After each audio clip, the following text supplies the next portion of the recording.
kung may i-add ka pa.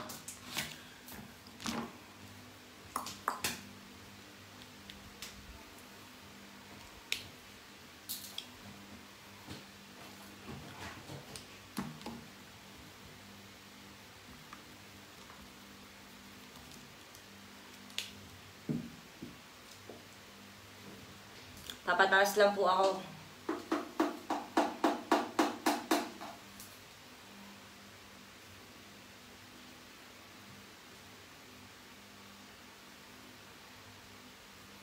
Hindi po ako nandito para makipag-away. Gusto ko lang pong laruhin. Kung ano po yung sinabi ni Jelay Andres sa live niya. Nandito ako sa CR. Please lang, sana tumaas pa po. Sana makita niya. This is reply ko to sa live mo kanina. Halos ngayon lang, kaka-end lang.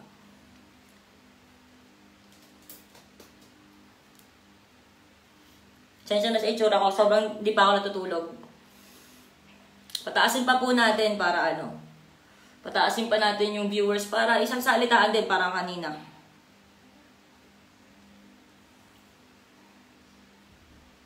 Yes po, kabilaan po yung live kasi ang nangyari po, nag-post po kanina, sorry nag-name drop ako kasi gusto ko ng klaro kasi alam ko sa sarili ko yung sinasabi ko katotohanan. Nasa sa inyo po kung gusto nyong maniwala o hindi, pero dahil gusto ko ng katotohanan, nag-name drop po ako. Ito pong live po ngayon is para sagutin po yung mga tanong at mga sinabi po ni Jelay Andres.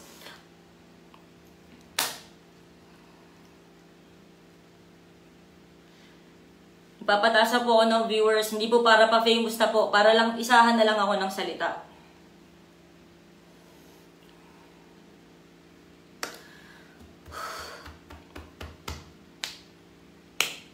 Kaya siguro okay naman na yan. So ngayon, nag-live po ako kanina at kinuwento ko po yung mga natandaan ko at gusto ko pong laruhin na lahat po ng sinabi ko doon ay katotohanan lang. Sobrang lahat yon katotohanan lang, wala pong halong pagdagdag, walang halong pagbawas, lahat po yun lang. So ganito po yung nangyari. Sinasabi ni Jelay kanina na, bakit ikaw yung biktima dito? Kasi kung papanoorin niyo po yung live ko, wala po akong sinabi na biktima po ako dito. Ang ginawa ko lang po, nilabas ko lang po yung totoong nangyari. Kung lumalabas po ngayon sa mga tao na biktima po ako sa nangyari, hindi ko na po hawak yun eh. Ang akin lang, gusto ko lang malabas yung katotohanan. Wala akong sinabi na biktima ako. Nag-post pa ako, hindi na para maniwala kayo sa akin o pa-biktima ko dito. Sa inyo na yun. Alam naman ng lahat, Jelay, na naging biktima ka talaga dito eh. Alam naman ng lahat at kinlaro ko naman yun. Kung papanoorin mo yung live ko, di kita inaway. Nagsalita ako sa mga kung anong sinabi sa akin ni John na pinaniwalaan ko at sa pagiging utu-utu ko. Pero wala akong sinabi na biktima ako. Gusto ko lang klaruhin, wala akong sinabing biktima dito. Wala akong sinabing biktima ako dito. Pangalawa, ayan yung scandal. Utu-utu si Tony Fowler. Diba sinabi ko naman sa live ko, opo, naging careless ako. Opo, may kasalanan ako. Inuulit ko pa, ulit-ulit kong sinabi na may kasalanan ako. At sinabi ko rin yan sa inyo na pinipilit niya ako magsendan, nagsisendan kami na kung ano, nung panahon na hindi ko nga alam na may kayo. Gusto ko lang iklaro yun. Sorry kung tumataas yung boses ko kasi sobrang tagal kong tinago eh. So ngayon na nagsalita siya na ito yung alam niya, ito naman kasi yung alam ko, ito yung sa akin na yung sinasabi mo scandal, yung pinakita mo, nakatawan ko, kahit ayaw mo ipakita, pero pinakita mo, okay lang. Kasalanan ko yan kasi nga, naging ano nga ako eh, naging careless ako, hindi ko inalam na may kayo talaga, na may girlfriend siya. So, noong time na yun, nag-send ako, ako yung umuungulang putang inang baboy ng 3 minutes, ako yun, inaamin ko yun. Sorry, may tumatawag po. So, yung scandal po na yung inaamin ko, ako po yun. Yung pinakita niya kanina na nababoy siya, ako po yun. Si Tony Fowler po yun, wala pong iba. Ngayon, yung pag-iinom na sinasabi mo, naalala ko, at sinabi ko yun sa live ko. Sinabi ko sa live ko na sinubukan kong makipagkaibigan sa inyo, pinakilala ko, hindi ko siya nabuo, kaya nga paulit-ulit ako na pinagtatagpi-tagpig ko kung ano yung mga natatandaan ko. lumapit ako, ganyan, oo, kinausap mo ko, pero hindi ko masyadong matandaan. Hindi ko na nga natandaan na nag-vape ka pa sa vape ko eh. Wala na akong, basta alam ko nakipag-try ako. Nakipag-try ako makipagkaibigan sa'yo, sa inyong lahat, nung panahon na, ay, andyan pala, may girlfriend ka, okay, alam ko ng girlfriend ka. Pero way back, ang sinasabi ko na, nagsend na kami ng video ng mga Snapchat, etc. Nung panahon na hindi ko nga alam na may ikaw. So kung sasabihin mo sa akin ngayon na, ang tanga mo naman para hindi mo malaman, Jelay, hindi ko nga alam. Inamin ko una pa lang, hindi ko nga alam eh. Hindi ko alam. Ngayon, nagpainom ka, hindi ko matandaan kung binigyan ka na ng shots, pero alam ko, nagre-request ka sa akin ng tequila. Tapos di ba nagpapakuha pa nga si Jay Isidro? So ang ginawa ko, kuha ka ng isa pa, babayaran ko pa, di ba? Kasi nagtatry ako makipag-friends, kasi nga mali ako na, ay, shit, may girlfriend pala siya, ay, ang bait pala, ganyan. Hindi nangyari na nakipagkaibigan ako sa ngayong gabi, at kinabukasan, nung nahuli mo yung video, sinend ko yun sa kanya nung araw na yun. Nag-send ako nung dati, nung wala pa nga akong alam, nung nag-snapchat kami, yun yung katotohanan, Jelay. Yun yung sinasabi ko kanina sa live ko, at yun ang katotohanan. Hindi ko nahihilingin siguro, wala sira ako sa'yo, alam ko.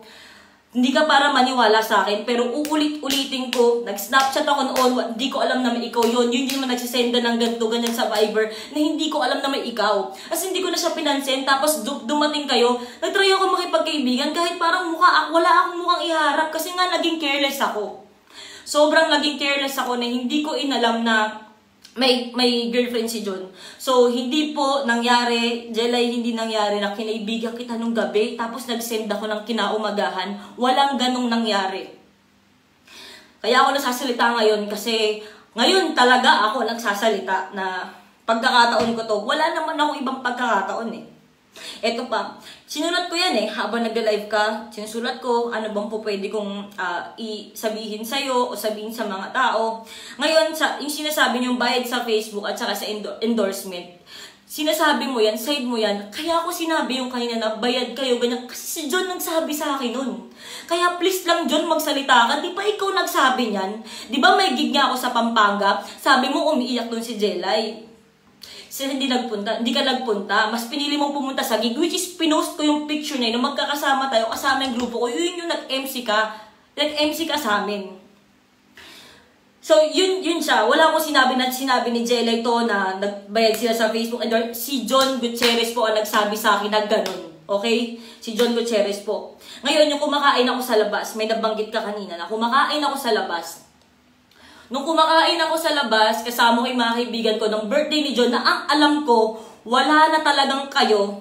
Di ba nakita mo rin? Nakita mo na humahawak ako sa kanya? Alam ko kasing walang kayo. Kaya ako mahawak sa kanya kasi yun yung kinukwento ko na gusto niyang sapakin si Jack Lord. Dahil lang sa bagay na tumabi ako kay Jack Lord. Nag-friendly hug sa akin si Jack Lord. Yun na sinusuyo ko siya na huwag ka naman magselos. Yun hindi dahil habol na habol ako sa kanya. My God. Pero oo, inaamin ko, nung panahonin, may pagmamahal ako nun sa asawa mo. Na ang alam ko nga, break kayo. Ngayon kung ididiin mo, na ang tanga mo naman, hindi mo alam, at utu-utu ka, inaamin ko, naging utu-utu ako. Yung life ko, inaamin ko dun, sobra na utong-utu ako nung time na yun. Sobrang tanga ko, para maniwala sa lahat ng sinabi ng asawa mo. Ngayon, yung sinasabi mong, ito, yung AJ hashtag, di ba binanggit mo yan?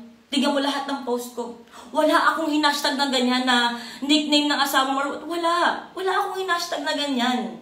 Angel's Burger, oo. Diba? Pinost ko pa nga yun. Pinahashtag din ng asawa mo nung panahon na yun. Wala akong hinashtag na ganyan. Gusto ko lang laruhin. Gusto kong tignan ng post. Wala talaga. Wala.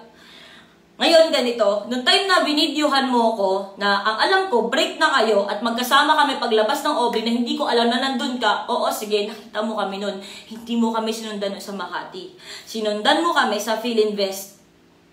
Correct ko lang.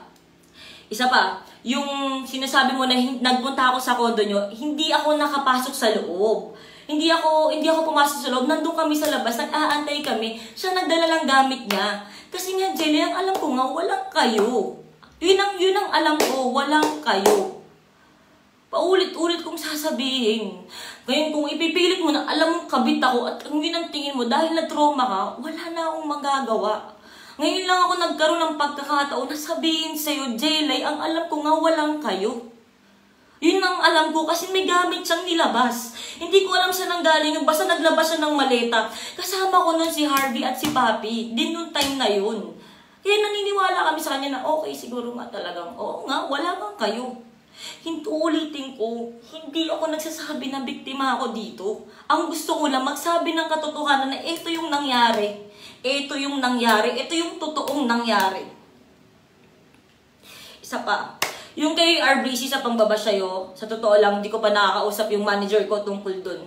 Pero, ang dami nagsasalita na, sige, Jelay, sasabihin mo sa akin, Jelay Andres na, never akong nag-ano sa'yo, never kitang pinost sa Facebook, never kitang pinaringgan, never kitang ganyan. Kakapost mo nga lang, di ba, na pokpok na Aubrey. Sino pa ba yun? Tapos, nanggaling din sa bibig mo ngayon na yung pinagpalit sa'yo ng asawa mo, is yun yung pinopost mo. Tinatawag niyo ako sa kung ano-anong pangalan eh, di ba? Nagpo-post ka pa nun, I can make you smile with my clothes on, ganyan. Lahat. Alam mo yan eh. Alam mo yan, nagpatama ka din, nagpapatama na lang din ako kasi hindi na ako, kasi nung panahon na yun, aaminin ko sa'yo. Nung panahon na yun, hindi ako makapagsalita kasi sobrang takot ako na wala namang maniniwala sa akin. At sinabi ko yun sa live ko kanina, na wala namang maniniwala sa akin. Kaya hindi ako nasalta, nagpaparinig ka. Nagpaparinig lang din ako. Kung feeling natin may nauna sa atin, may nauna sa'yo, ganun eh. Kasi napipikon din ako minsan eh. Diba? Magaganyan katulad niyan. Kaya ako na-trigger ngayon kasi nag-post ka ng Aubrey ako, pokpok ako. So, siguro may nagsalita sa RBC page na wala akong alam sa post ngayon ni RBC sa totoo lang na ganyan ka, ganito ka, ganyan. Baka kasi siguro dahil ginamitan mo din ako ng pangalang Aubrey. Diba? Nang wala ka din namang alam sa akin. Ngayon, yung February 2019, gusto ko pong laruhin. Tulad nga ng sabi mo kanina, hindi mo kasi pinanood ng buo yung live ko. Doon ako nag-explain. Sana pinanood mo dahil doon ko talaga in-explain na talagang walang nangyari. Wala akong ginawang masama. Hindi ako para makipag-agawan sa asawa mo. Hindi ko yun ginawa.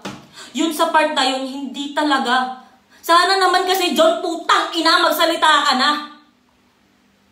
Nakakagigil eh. Mark, maglasang magsalita ka na kasi. Putang ina mo naman, pare. Yung sinasabi mo na magkakonsyaba kami ni Mark, walang ganun. Walang ganun, Jelay. Maniwala ka sa akin, nananahimik ako dito. Umutang lang ako kay Mark, sabi ko, tol, may pera ka ba dyan? Ganyan, ganito, mapapautang mo ba ako? Pinautang niya ako. Yun lang, ganun. Tapos nagulat ako, nandyan yung asawa mo. John Gutierrez, putang ina, magsalita ka na kasi nagigigil ako eh. Kasi alam ko ngayon sa sarili ko yung totoo. Sanang maramdaman nyo. Isa pa, yung inaantay ko, yung relasyon nyo na maghiwalay. Uulitin ko. Nakita mo naman sa post, di ba? Si John na nagsasabi na antayin ko siya. Ako si Gaga nga eh. Utu-utu nga ako. Ilang beses kong pinaulit-ulit. Utu-utu nga ako. Naniwala nga ako. Diba? Inamin ko, Jelay, na may kasalanan ako. Paulit-ulit ako sa live ko. Sana panoorin mo. Panoorin mo na inamin ko na may mali ako at utu-utu ako at tanga-tanga ako. Nung time na yun, 2016. Isa pa, hindi ako nakipag-agawan kay John. Yung minessage siya sa akin na mahal niya ako, ganyan. Siya yung mismo nagsabi nun.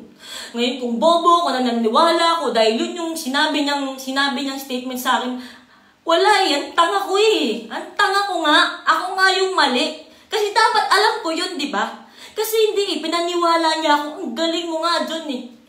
Yung sinasabi mo na, bakit niyo ako binabash? Ba't kita binabash? Dapat, di ba si John, panoorin mo naman yung live ko. Wala naman akong sinabi tungkol sa'yo. Ang sinabi ko, puro tungkol sa katotohanan lang kay John. Yun lang sinabi ko. Wala akong sinabing tungkol sa'yo. Wala. Kasi alam ko, nasaktan ka eh. Di ba? Nasaktan ka. Isa pa. Diba, tulad yan. Ulitin ko, nakalagay kasi dito eh. Tinake down ko talaga. Tinake down ko. Tinawag mo akong ahas. Ikaw nagsimula ng post, di ba, ng parinigan na magpapalakas ako, nag-gym ka pa. Kalatin sa Google na mga ano ka ng ahas. So ako naman, di ba, dahil nga bobo ko nun, di ba, nilive ko kanina eh. Baka nga talagang kayo pa. Naniwala ako eh. Naniwala ako na walang kayo. Paulit-ulit ako. Paulit-ulit ako. Nung time na yun, oo, putang ina, ako yun. Ako yun. Ako yung pinakita mo kayo na ako yung baboy. Pero nung time na yun, tang ina, hindi ko alam na may ikaw. Hindi ko alam. Isa pa. Puro katotohanan lang to. Katotohanan lang. Yun. Tulad na nga sinabi ko dito. Hindi mo pinanood ng live yung video, hindi mo pinanood ng buo yung live ko. Sana napanood mo, hindi kita tinitira. Ang tinitira ko yung pagsisinungaling sa akin ng asawa mo noon. At tinitira ko yung hindi siya nagsasalita ngayon sa katotohanan. Mark Maglasang, tol, tumawag ako sa iyo kagabi. Umiiyak ako, di ba? Anong sabi ko sa'yo? Tol, putang ina naman, walang bayad yan si John. Magsalita ka naman para sa akin, kaibigan ba kita? Uulitin ko, sabi ko sa live ko kanina, anong sagot ni Mark? Tol, pag hindi ko ba ginawa yan, kaibigan mo pa rin ako. Tahimik na lang ako. Wala naman kasi nagsasalita eh. Walang nagne-name drop. Ako na nagkaroon ng bayad para sa sarili ko. Isa pa, yung last ko, oo, alam ko na-depress ka. Na-depress ka. Nakita ko yun. Nakita ko. Pero ako, ayoko magpagtaasan kung sinong mas depressed o what.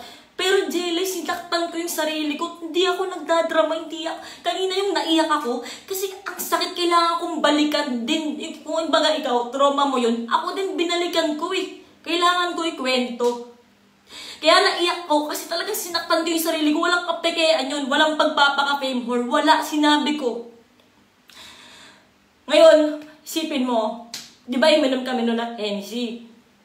Tapos yung nangyari, di ba pinatatukan niya? Yung sinasabi mo na, kaya ako naglaslas dahil pinatatukan niya? Hindi totoo yun. Kasi putang ina, ito aaminin ko na yung totoo. Putang ina! Puro yakan sa putang inang live na to. Aaminin ko yung totoo. Tulad ng sabi ko kanina. Parang kaya ako naramdaman na putang ina. Gusto ko nang mamatay. Dahil putang ina. Tinatago ko pero ilalabas ko na lahat. Puta, puro katotohanan lang. Kaya ako naglastas nun. Kasi dinamay niyo yung anak ko. Dinamay ng mga fans mo yung anak ko. Oo, may anak ako. May anak ako. Doon ako nasaktan. Sana ma-rape yung anak ko. Sana magambang yung anak ko. Bilang ina, masakit eh. Oo, sige. Husgahan niyo ako bilang ina. Hindi ka matinong ina. Putang ina ka. Pasensya na. Wala itong trabaho ko. Ganito, hindi ko na kailangan na-explain bakit ito yung trabaho ko. Di ako okay na ina. Oo, sige, may pag-uulang ako. Baka nga. Kasi hindi ako magandang halimbawa. Pero putang ina, hindi ako nagkukulang sa pag-provide sa anak ko. Ginagawa ko ito lahat para sa anak ko. Kasi mahal ko yung anak ko. Hindi ako naglastas dahil putang ina, pinatato ka. Hindi totoo yan. Naglastas ako nun kasi gusto ko nang mamatay. Kasi sinasabi lahat ng tao, wala kang kwentang ina. Nilalabas ko na. Diba? Nilalabas ko na lahat. Kaya ako naisip at na-depress ako nun dahil sa anak ko. Alam ni John yan. Sabi ko, John, magsalita ka naman. Kahit di na para sa akin, tol. May anak ako, tol. Iniyak ko rin yan kay Mark kagabi. Sabi ko, tol, may anak ako naman. Parang awa mo na magsalita ka naman. Pero wala. Wala eh. Di ba, XB sila eh. Tropa sila. Sige lang, tol. Sige lang. Sorry talaga, hindi din ako, alam ko si Jelay din, hindi niya ginagawa magpaawa o humingi ng simpatsya. Hindi rin ako humingi ng simpatsya sa inyo. Sadyang nadadala lang din talaga ako. Pasensya na. Isa pa. Yung sinasabi mo na nag-uusap kami na magkikita kami, Jelay walang ganun. Jelay walang ganun. Nagtanong ako sa mga taga Las Piñas kung pwede ko bang kunin yung CCTV.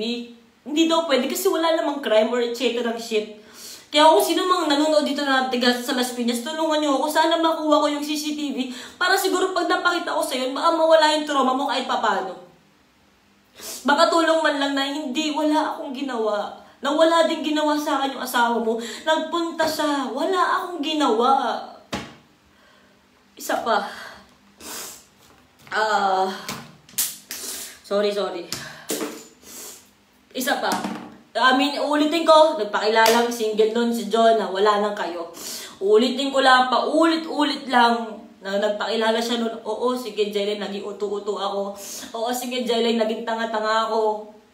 John, alam mo, lahat ng kasinungalingan mo, lahat ng sinabi mo, alam mo lahat yan, sana magsalita ka naman.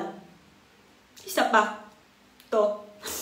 Kinausap ko na si Jay Isidro sa Obli. Sabi ko, grabe nangyari kay Jelay.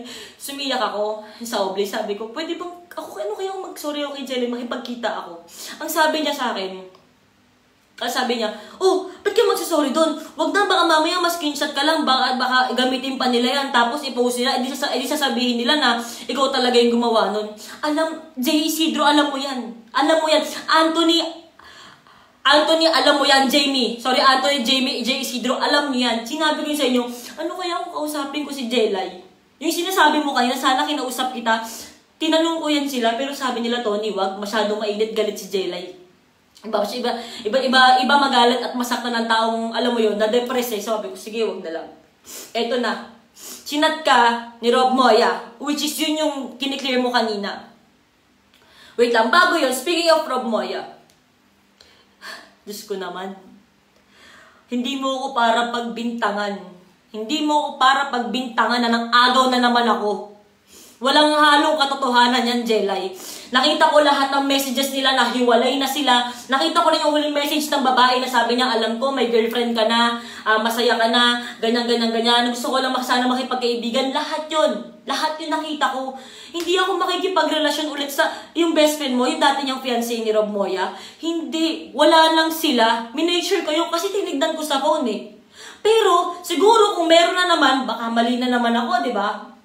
Baka utu-utu na naman ako. Kasi simula naging magkasama kami, hindi na kami naghiwalay. Opo, inaamin ko rin. Inaamin ko po na may boyfriend po ako ngayon. Si Rob Moya po yun. Sinasabi mo na inagaw ko na naman. Walang pawang katotohanan yan.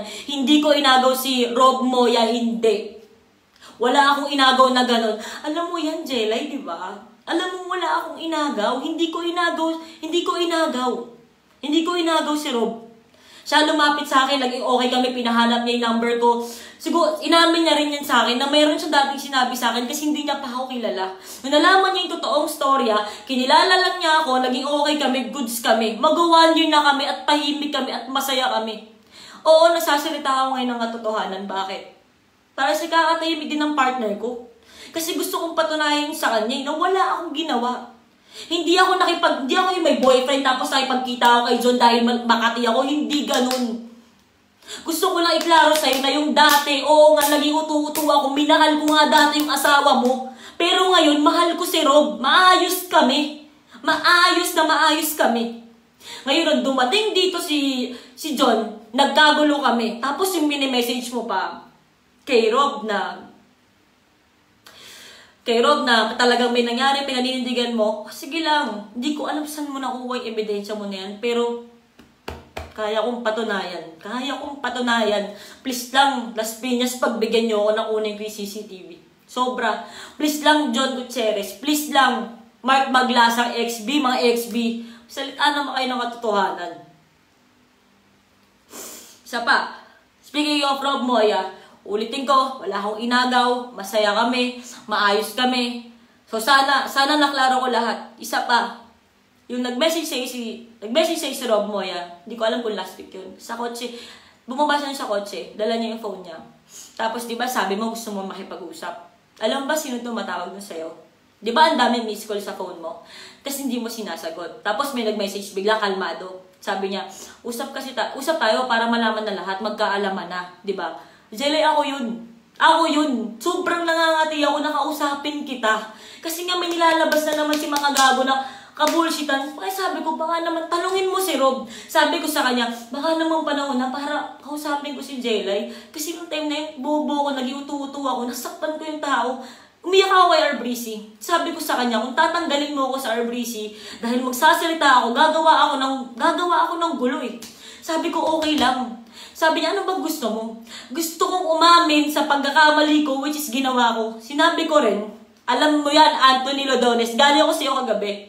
Biyak ako. Sabi ko, gusto kong mag-sorry kay Jelay. Gusto kong mag-sorry kay Jelay. Gusto kong mag-sorry sa'yo kasi wala akong alam eh. Kung ang naniwala ako na propaganda yung sa Facebook, naging ito, sorry. Sorry kung nasaktan kita dun. Galing to sa puso ko. Galing sa puso ko. Walang halong pagpapanggap, Jelay. Gusto kong humingi ng sorry sa'yo. At trauma ka, nasasaktan ka, nagtatake ka ng gamot. Sorry. Sobrang sorry sa katangahan ko. Gusto ko lang laluin lahat. Kinlaro ko na lahat ng gusto kong sabihin ngayon. Mula sa live mo kanina. Pasensya na. Pasensya na sa manager ko. Kailangan ko nang sabihin lahat. Kung kailangan ko nang ilabas lahat ng katotohanan. Pagod na po akong makipaglaro sa kung anong away nito. Gusto ko lang sabihin sa'yo, Jelay. Hindi mo ako kaaway dito. Kung nasaktan kita, sorry. Kung nasaktan kita, sorry. Hindi naman pagkababa ng pride ko, di ba? Kung hihingi ako ng sorry sa'yo. Kung papakita ko sa mga tao na nadapa ako, nagkamali ako. Gusto ko humingi ng sorry sa'yo. Sorry. So, humingi ng sorry sa'yo. Pero ang akin lang, yung nangyari sa'yo dati sa pagkakamali ko, magtatatong taon na. Hanggang kailan ko pa siya pagbabayaran na mag-post ka na, obre ako, pokpok ako, na ganito ako, na ganyan ako. Dahil sa pagkakamali ko dati na hindi ko nga alam na may kayo. Hindi ko alam. Ngayon, ito yun. Oo, sige, nagpaparinig ka. Sinimula mo sa post mong ahas ako. Nagsunod-sunod tayo, nagpaparinigan tayo. Alam mo yan, alam ng puso mo yan. Gusto ko mag-sorry sa'yo. Alam nila Jenny Ciprian, alam nila Anthony, alam ng mga tao kasama ko yan. Ano kaya pag sorry na lang kay Jelay, paulit-ulit. Kahit kagabi, kaya ngayon, eto na, live. Jelay, sorry. Hindi ko yun alam. Na hindi ko inalam dahil na bobo ako, utu-utu ako. Sorry kung nasaktan ka. Pero, tulad yan, sabi ko kanina, sana naman hanggang kailan ko pagbabayaran yung isang pagkakamali ko noon na hindi ako nag-ingat, hanggang kailan ko pagbabayaran yun. Sana naman mapatawad mo ako. Siguro hindi ngayon. Sana dumating yung panahon, maging maayos. Alam ko naman napaka-imposibleng maging kaibigan mo ako. Pero gusto ko lang sabihin sa'yo na sorry. Pasensya ka na sa akin na bobo ako. Dahil naniwala ako nun sa asawa mo. Pero papanoorin mo yung live ko kanina. Hindi ikaw yung pinapatamaan ko. Pinapatamaan ko yung putang inang sinungaling mong asawa. Gusto ko lang klaruhin yun. Ay na, ito yung pinaka-umano sa akin eh. Yung nalabas ko talaga. Lahat na. Wala na ako itatago. Maraming salamat po sa mga sumuporta na alam mo yun, naniwala sa kwento ko kasi alam nila yung totoo. Jelay, hindi ako nagsisinungaling. Kung alam ko wala kang tiwala sa akin. Pero sana dumating yung panahon na mapatawad mo ako. Sana. Yun lang, naklaro ko na wala na akong dapat sabihin. Maraming salamat po sa mga taong naniwala sa akin. Sana naman yung mga tao magsalita na. Maraming salamat po. Wala din po akong plano mag-delete ng live. Maraming salamat po. Yun lang. Jelay, I'm very, very sorry. Sana one day, mapatawad mo ako sa pagka-uto-uto at tanga ko dati.